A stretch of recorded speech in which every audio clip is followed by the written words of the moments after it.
I hired the cleaning lady on a Tuesday. Her name was Rosa, and she came highly recommended. Quiet, efficient, trustworthy, the listing said. I'd never actually met her. Everything was arranged online. At first, it was just supposed to be once a week. Wednesdays at noon when no one was home. I worked remotely, but on cleaning days I'd step out. A little cafe down the street, 2 hours tops. Rosa would come in, do her thing, lock up and leave.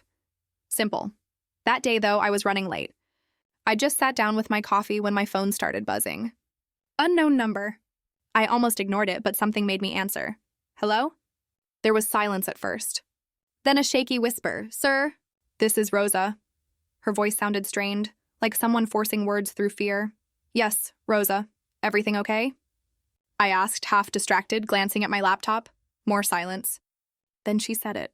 Soft, trembling, every word sticking to the next. There's someone in your house. My hand froze on the cup. For a second, I thought I'd misheard her. What? I saw him, upstairs. He was standing at the end of the hallway. I thought it was you. My pulse spiked so fast I felt it in my throat.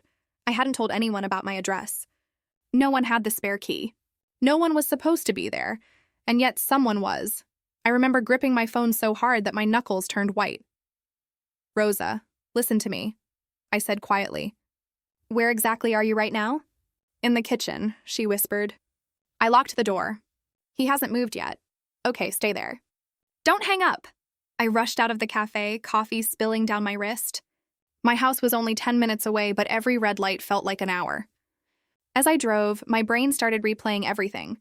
Every sound, every memory of that house. I'd bought it only 6 months ago. A quiet, 3-bedroom place on a cul-de-sac. Safe neighborhood, friendly neighbors, the kind where people wave while watering their lawns. It was supposed to be my fresh start after the divorce. At first, I loved it. But lately, I'd noticed small things, lights left on that I was sure I'd turned off. The faint smell of cigarette smoke in the hallway. I didn't smoke. Even the back door once being slightly ajar when I knew I'd locked it. I kept telling myself it was just stress. New house, new routine. My mind playing tricks, but now? Rosa's voice killed that excuse. I sped through the final street and pulled up to my driveway. From the outside, everything looked perfectly normal. My car reflected in the front window. The blinds half open. Just another quiet afternoon. Rosa, can you still see him? I asked, whispering even though she couldn't hear me from inside. No, I don't know where he went. I heard something upstairs. I unlocked the door slowly and stepped inside. The air was still. Too still. Rosa, I'm here, I said softly. I'm coming to you. Don't move, she whimpered something I couldn't catch. Then there was a noise in the background, a faint creak, like someone stepping on an old floorboard. Rosa? The line went dead. For a second, I just stood there, phone buzzing with static in my hand, silence pressing against my ears. I should have called the police right then, but something made me move forward instead. I needed to see. I crossed the living room, my shoes sinking into the carpet. Everything was exactly where I'd left it. The coffee mug on the table, the remote by the couch. The only thing out of place was the faint trail of wet footprints on the tile near the back door. Small, bare, and they weren't Rosa's. I froze at the sight of those footprints. They led from the back door toward the hallway. Faint but clear, someone had walked barefoot across my kitchen floor. My first thought was that maybe Rosa panicked and ran, but no. Her shoes were still by the sink. Someone else was in the house. I moved carefully, trying not to make a sound. My heart was pounding so loud I could hear it echoing in my ears. The silence felt heavy, as if the whole house was holding its breath. I picked up a small knife from the counter. It felt ridiculous, a kitchen knife against whoever was upstairs, but it was all I had. I whispered, Rosa? No answer. The floor above me creaked. Once, then again. Whoever it was, they were moving slowly, deliberately. I took one step toward the stairs when my phone buzzed again. Rosa's number. I snatched it up. Rosa, where are you? Her voice came in gasps. I got out. I ran through the laundry room door. I exhaled, relief flooding through me. Good, stay outside. Call the police. She hesitated. What about you? I'll make sure no one else leaves. As soon as I hung up, the house went quiet again. No footsteps, no voices. just the hum of the fridge and the faint ticking of the hallway clock. Then from upstairs, a door closing. Softly. I gripped the railing and started to climb. Each step groaned under my weight, the air thick with dust and tension. I reached the top landing and looked down the hallway. 3 doors, one slightly open, the guest room. The smell hit me first. Stale air mixed with something faintly metallic. My skin prickled as I nudged the door wider with the knife. Inside, the curtains were drawn, light barely spilling through. And there, beside the dresser, lay an open suitcase. Not mine, it was filled with clothes. Men's clothes. Folded neatly, like someone had been living here. I stepped closer. The dresser drawers were half open, too, my towels, my spare blankets rearranged. Someone had been staying in my house. The closet door was shut tight. Too tight. My breath caught. I took one slow step toward it, knife raised. My fingers shook as I reached for the handle, but before I could open it, a voice came from behind me. Low, calm, too close. You shouldn't be here. I told Rosa to get out. Right then. No hesitation, no questions, just go. But she didn't. She whispered, "He's gone now." I heard him walk toward your room. And then the floor stopped creaking. My skin went cold. Rosa, listen to me. Leave the house now. Go through the front door. Don't worry about locking it. I could hear her footsteps over the phone. Light, uneven, careful. The sound of someone trying not to make noise. Then she gasped. Wait. The door's open.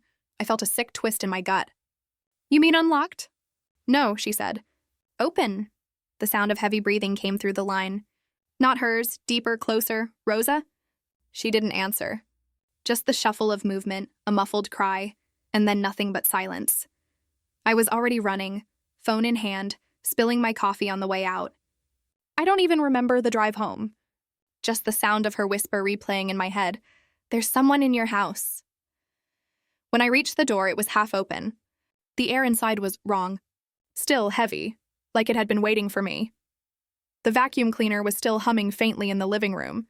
Cord stretched across the floor. Her cleaning supplies were scattered near the stairs. Gloves, bucket, mop. Like she'd dropped everything mid-step, but no Rosa. I called her name. Once. Twice. Nothing. I started up the stairs. Phone flashlight cutting through the dim hall. My heart was pounding so loud it felt like it was echoing off the walls. Halfway up, I noticed something strange. Small, wet footprints on the steps. Barefoot. Not Rosa's. Too big. Too wide. The trail led toward my bedroom. The door was open just a crack, like someone had peeked out and never bothered to close it. Rosa? My voice barely made a sound. I pushed the door slowly. It creaked. That awful, sharp creak you only hear in horror movies. And revealed the room exactly as I'd left it. Almost. The bed was unmade, drawers slightly open, my clothes on the floor. And on the mirror, written in something dark, almost brown, were the words, "She saw me." That's when my phone vibrated again. "Unknown number," I answered instantly. "Rosa, where are you?" But it wasn't her voice this time. It was a man, calm, too calm. She shouldn't have touched the closet. I froze. "Who is this?" "You left it open," he said, like it was my fault. She looked inside, and then the line went dead. I turned toward the closet, door slightly ajar. My throat tightened. I'd never left it open. Something shifted inside. For a second, I couldn't move. My body refused. The only sound in the room was my own shaky breathing and the faint scrape of something dragging inside the closet. I took one step forward. Then another. My flashlight trembled in my hand, beam shaking across the carpet until it landed on the closet door. "Who's there?" I whispered, though every instinct screamed not to ask. No response. Just that sound again. Slow, like fabric sliding across wood. I reached out and pulled the door open in one motion. Inside, nothing. Just boxes. Old coats, dust, and then a click. Behind me, the bedroom door had closed. I spun around, light flicking over the walls, my pulse roaring in my ears. "Rosa?" I said again, even though I already knew. Then my phone buzzed. Text message from Rosa, 3 words, "He's behind you." I turned, and for half a heartbeat, I saw him, A man standing at the far corner of the room, half hidden in the shadow, still as a mannequin. His head tilted slightly, his face pale and blank, like he was studying me. I froze. The flashlight beam caught his eyes and they glimmered. "Who are you?" I shouted, but the words came out cracked. He didn't answer. Just smiled, and then the lights flickered, once, twice, and went out. In the dark, I heard footsteps. Slow, deliberate, moving closer. My brain screamed to run, but my body wouldn't obey. I could feel him in front of me, the air between us heavy and cold. Then, right by my ear, a whisper.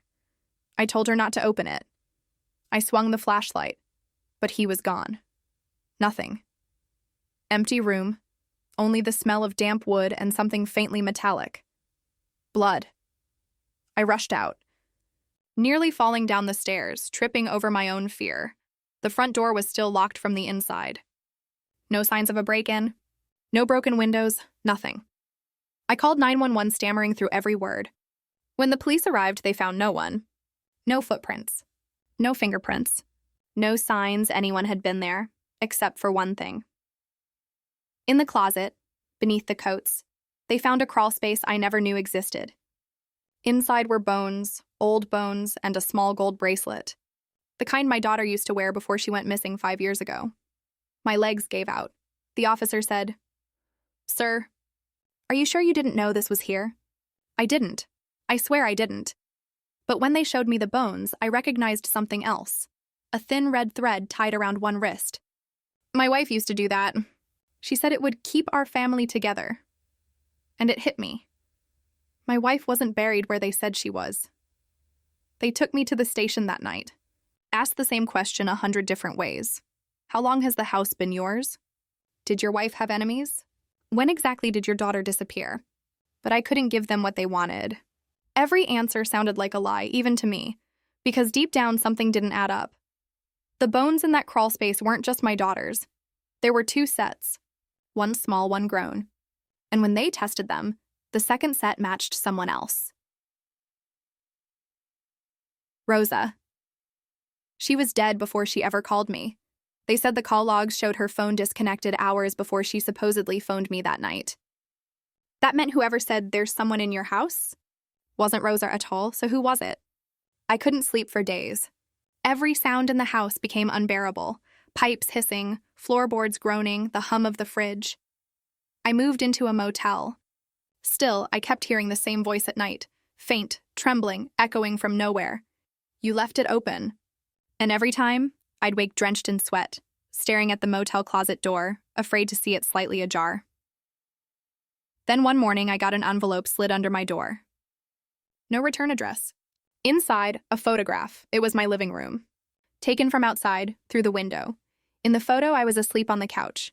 And behind me, standing in the doorway, was that same pale man I'd seen upstairs, except this time, I noticed something I hadn't before.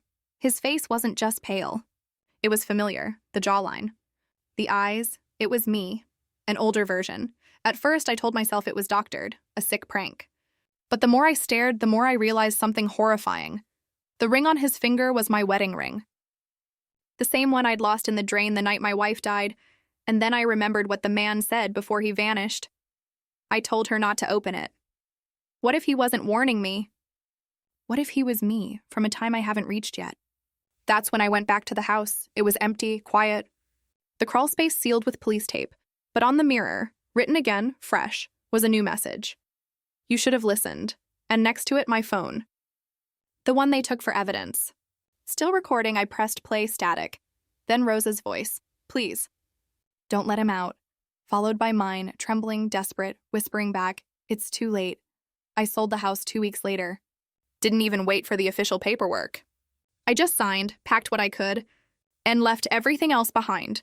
The furniture, the memories, the ghosts. But some things follow you no matter how far you go. I started renting a small place outside the city. Plain, clean, anonymous. A place where no one knew who I was. The first night there, I slept with the lights on, facing the door. Nothing happened. No voices, no shadows. Just silence. But silence has a way of turning cruel when you've lived with whispers. I kept thinking about that phone recording, about Rosa saying, "Don't let him out." What did she mean? Who was she talking about? One night around 2 a.m., I heard something faint, a knock. Slow, deliberate, coming from the wall behind the closet. I froze. The same pattern, 3 knocks, pause, then 2 more. Exactly how it used to sound in the old house. I told myself it was just plumbing, or the wind, or my nerves. I even laughed, a dry, broken laugh that didn't sound like me, but then I noticed something that made my blood run cold. The closet door was open again, not wide, just enough for darkness to spill out like a shadow that had been waiting its turn. I took 1 step forward, then another. My heart was hammering so hard I could feel it in my throat. Inside, nothing but coats and boxes. Ordinary things, until I saw a shape in the far corner, a black plastic bag, half buried under old blankets. I reached for it, hands shaking. Inside, there was a small object wrapped in cloth. When I unwrapped it, my breath caught. It was my wedding ring, the one I lost, the one the man, the other me, was wearing in the photo, and carved on the inner band were 3 words I didn't remember engraving. "Don't open it." I dropped it. The ring rolled under the closet door and disappeared into the dark, like it had a life of its own. That night, I packed my things again. Checked into a hotel, paid cash. No forwarding address. But every time I close my eyes, I see her, Rosa, standing at the top of those stairs, holding her phone, whispering those same words over and over. "There's someone in your house." And I think I finally understand there always was.